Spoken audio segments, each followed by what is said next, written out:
ایک دیہاتی نبی کریم صلی اللہ علیہ وآلہ وسلم کی خدمت میں آیا اور عرض کی کہ آپ مجھے کوئی ایسا کام بتلائیے جس پر اگر میں پیشگی کروں تو جنت میں داخل ہو جاؤں۔ آپ نے فرمایا کہ اللہ کی عبادت کر، اس کا کسی کو شریک نہ ٹھہرا، فرض نماز قائم کر، فرض زکوٰۃ دے اور رمضان کے روزے رکھ۔ دیہاتی نے کہا، اس ذات کی قسم جس کے ہاتھ میں میری جان ہے، ان عملوں پر میں کوئی زیادتی نہیں کروں گا۔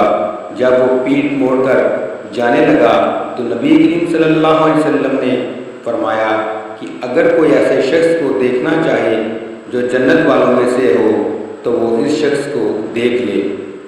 صحیح بخاری حدیث نمبر 1397۔